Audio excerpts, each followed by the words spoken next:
welcome back to the channel. Today I'm going to be ranking all 8 DCEU films, including the new Birds of Prey. I am not going to include Joker in this list only because, yes, it's a DC film, however, it's not a part of this universe that we're discussing, so I'm going to leave that off to the side. If you're new here to the channel and if you love movies and award season just like I do, you're going to want to click that red subscribe down below and not miss anything, including my live reaction to the Oscars on Sunday. So what movie do you think is at the bottom of my list? It's Justice League. Sorry guys, that might be a surprise. It is not Suicide Squad, not yet, but it is Justice League at number 8. I don't know what went wrong with this movie. We were looking forward to this, having all of our superheroes together. I don't know if it was the ridiculousness of Superman's death and bringing him back to life. We missed out on the badass Batman that we had in the previous film. He was no longer around. The villain was weak. We're introducing 3 new characters that we had never dealt with before: Aquaman, Flash, and Cyborg. I believe there was a director change, wasn't there? There was a lot of things going on, and I just felt like with all of these missteps, the film just tanked and could not recover. Number 7 is Suicide Squad. I was slightly more entertained with this film than with Justice League. Suicide Squad has 2 major problems. Number 1, the villain should not have been the lame-ass Enchantress. It should have been the Joker, because then you could have expanded on the Joker-Harley Quinn dynamic a little bit more. She could have been more conflicted because she doesn't want to go after her puddin'. But no, you decided to go with the Enchantress, and that was just a big mistake. And mistake number 2 was the director choice. I don't know, I just felt like he didn't know what to do with the actors or the characters, pretty much because the majority of the movie they're walking around in the streets with their weapons and not really anything else is happening. They fight and then they're walking again. I don't know, it just seemed very lazy directing to me, not very creative. Number 6 is Batman v Superman. This movie is so long. Oh my God. Now I know I watched the extended cut, but even the extended cut is almost 3 hours. This movie on regular runtime is about 2.5 hours. It is way too long. There's so many things you can cut out. We don't need to see how Batman's parents died again. We don't need to see little clips of Superman's past again. We know the story. We've seen it a billion times. We know what it is. I just felt like they didn't know what to do with this film, so they just added everything. And then obviously with Superman's death, that sucked.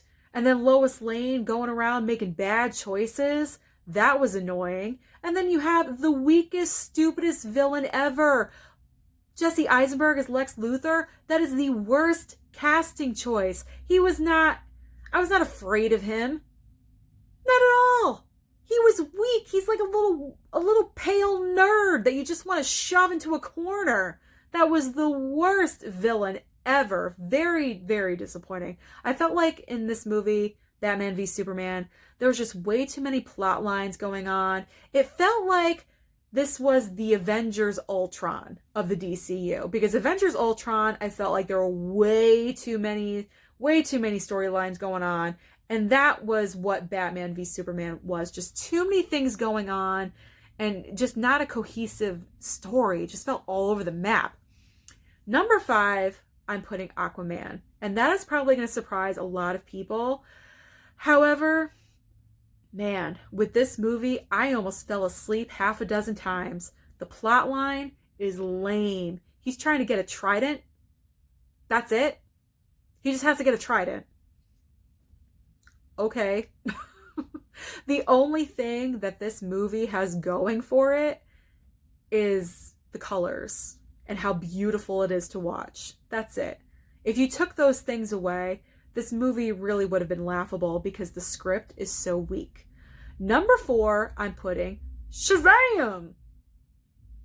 Yeah. Because I loved Zachary Levi in this part. He is such a breath of fresh air to this franchise. He just balanced the little boy and being a man at the same time. I absolutely loved it. And it has a lot of heart, which a lot of DC films kind of lack, I think. Shazam is like the warm goodness heart of the DCEU. Where this film lacked for me was I felt like towards the end, you're trying to cram in another storyline where I feel like the existing storyline was almost there at the end, and then we're starting up again with something new when all of the brothers and sisters became superheroes. I didn't like that. I thought we could have saved that for a different movie.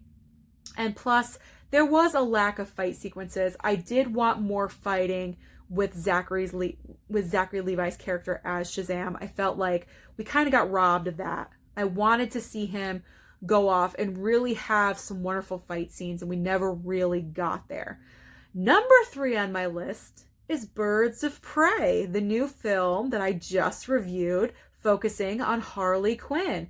And that's primarily the reason why it's at my number 3, because of Margot Robbie. This film focused on her character of Harley Quinn. She was able to let go and release and be the Harley that I wanted to see in Suicide Squad. I just had a great time with this. Great, wonderful time. It wasn't too long. It was well paced. It did have a few little drawbacks. The end fight scene could have been a little bit better. A couple of the characters I didn't really care for. Those could have been cast with different people. But overall, with Birds of Prey, I had a great time, and you will too, especially if you're a Harley Quinn fan. Number 2 is Wonder Woman. Wonder Woman. You might be shocked that's not my number 1. However, Wonder Woman did have a little bit, it felt kind of drawn out just a little bit.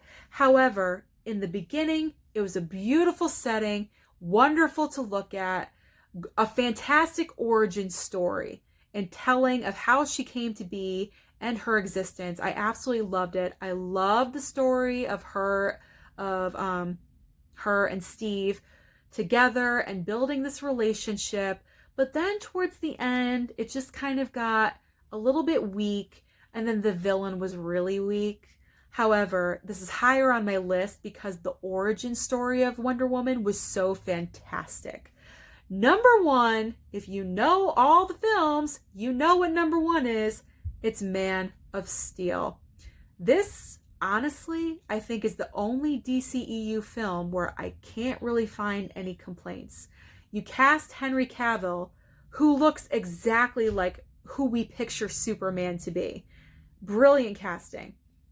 Amy Adams is Lois Lane. I highly enjoyed her. She was a wonderful contemporary, modern Lois Lane. She had some balls. She just wasn't going to sit by the sidelines. She went out there and she was doing stuff, and she was in the action. And I just thought it was a great film overall. It was highly entertaining. Not too long, a little over the 2-hour mark, but it didn't seem excessive.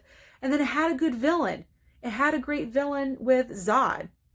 So you can't really beat that. I feel like Man of Steel had all of the elements that you need for a great DCEU film. So that is my ranking of all 8 DC movies.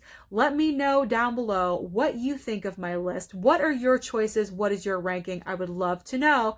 Don't forget to hit that red subscribe and like button. And as always, I'll see you at the movies.